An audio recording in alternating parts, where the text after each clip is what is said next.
बिहार के चुनावी लड़ाई में अब जबरदस्त तेजी आ रही है। कल वक्फ संशोधन कानून के विरुद्ध पटना में रैली हुई, जिसमें आरजेडी खुलकर सामने आई। तेजस्वी यादव ने यहां तक कहा कि अगर सत्ता में आए तो वक्फ कानून को कूड़ेदान में डाल देंगे। आज बीजेपी ने तेजस्वी पर हमला किया। सुधांशु त्रिवेदी ने समाजवादी पार्टी को नमाजवादी पार्टी बताकर तुष्टिकरण की राजनीति से बाज आने को कहा है। लेकिन उससे पहले हम आपको कुछ ग्राफिक्स के द्वारा समझाने का ये प्रयास करते हैं कि देखिए किसने क्या कहा। तेजस्वी यादव आरजेडी के नेता हैं, जिन्होंने कहा कि अगर हम सरकार में आए तो वक्फ बिल को कूड़ेदान में डाल देंगे। और सुधांशु त्रिवेदी ने कहा है कि इनका समाजवाद तो नमाजवाद है। ये इन्होंने साथ साथ तेजस्वी के साथ साथ अखिलेश यादव पर भी निशाना साधा है। तो नमाजवाद बता दिया है इस समाजवाद के नारे को, और ये कहा है डॉक्टर सुधांशु त्रिवेदी ने। अब इस पर तेजस्वी यादव और सुधांशु त्रिवेदी दोनों की बात आपको सुनवाते हैं। ये एनडीए भाजपा की सरकार जाने वाली है। जब गरीब आवाम की सरकार बनेगी तो इस बिल को, इस कानून को बिहार राज्य जो है कूड़े के दान में फेंकने का काम करेगा। बिहार में किसी भी कीमत पे इस कानून को हम लोग लागू नहीं होने देंगे, नहीं होने देंगे। ये बाबा साहब के संविधान का मजाक उड़ाकर उसे मौलवी स्क्रिप्ट में बदलना चाहते हैं। ये मैं पूछना चाहता हूं ये समाजवाद का चोला उड़े हुए इन लोगों से कि क्या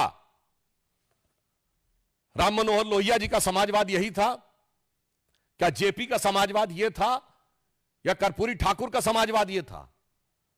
भारत रत्न कर्पूरी ठाकुर जी से लेके जयप्रकाश नारायण और लोहिया जी का समाजवाद के साथ आज हम खड़े हैं, जो हम चाहते हैं हर गरीब और मजलूम को उसका हिस्सा मिलना चाहिए। मगर ये किसके साथ खड़े हैं? जो ट्रिपल तलाक के साथ खड़ा है, जो हलाला के साथ खड़ा है, जो मेहरम के साथ खड़ा है, जो हज सब्सिडी के साथ खड़ा है, जो सरतन से जुदा के साथ खड़ा है, जो आतंकियों को अपना भाई, बहन, बेटा, हाफिज बनाने के साथ खड़ा है।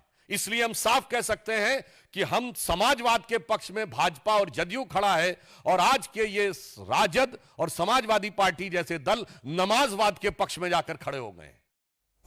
डॉक्टर सुधांशु त्रिवेदी के हमले पर तेजस्वी यादव ने पलटवार करते हुए कहा कि हम सत्ता में आए तो वक्फ कानून को लागू नहीं होने देंगे, उसे कूड़ेदान में फेंक देंगे।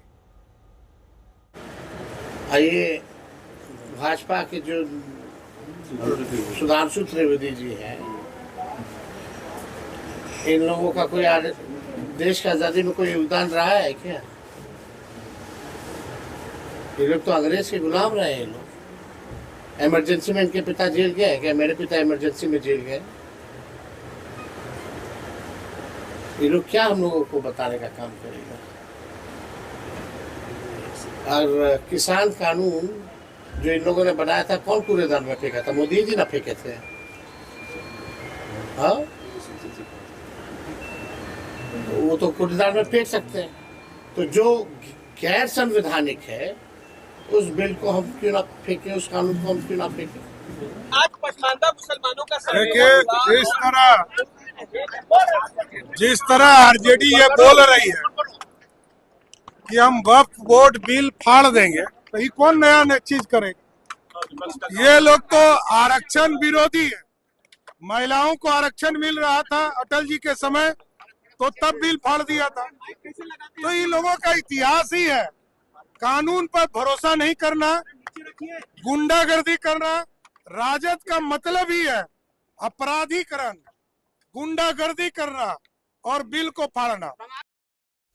आइए सीधे शशि भूषण हमारे संवाददाता के पास आपको पटना हम लिए चलते हैं। शशि, वक्फ और ये वाला मुद्दा बिहार चुनाव में किस तरह से हावी होगा इस घटना के बाद?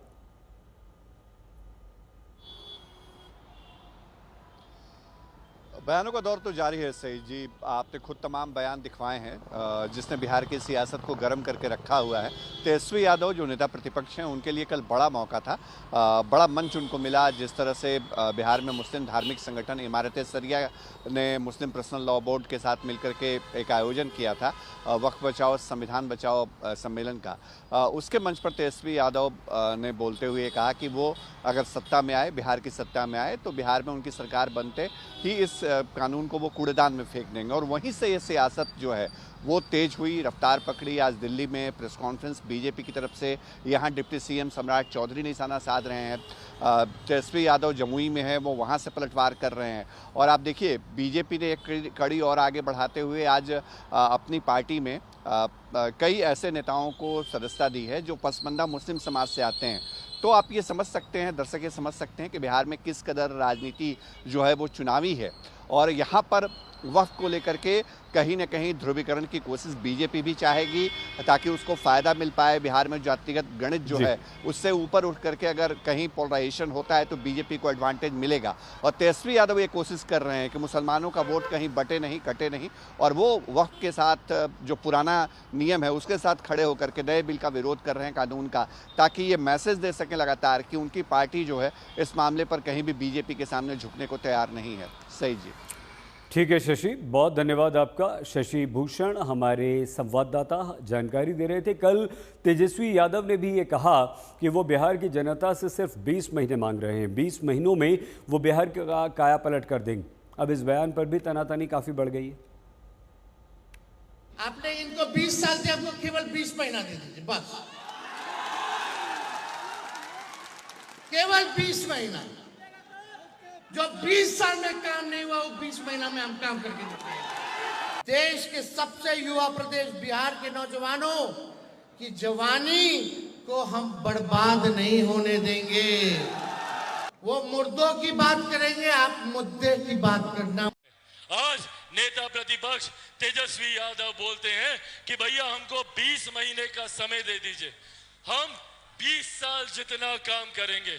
भैया अगर आपको 20 महीने का समय दे दिया तो क्या उन 20 महीनों में आप उन गरीबों की जमीन भी वापस लौटाएंगे जो नौकरी के बदले आपने लेने का काम किया? और आज और जमीन हासिल करने की सोच है आपकी। आप कहते हैं दिए थे तो उस वक्त उसी कलम से अपनी जमीन अपने नाम लिखवाए थे, अब एक बार फिर कलम बांट रहे हैं। तो सोचिए इस बार क्या क्या अपने नाम लिखवाएंगे।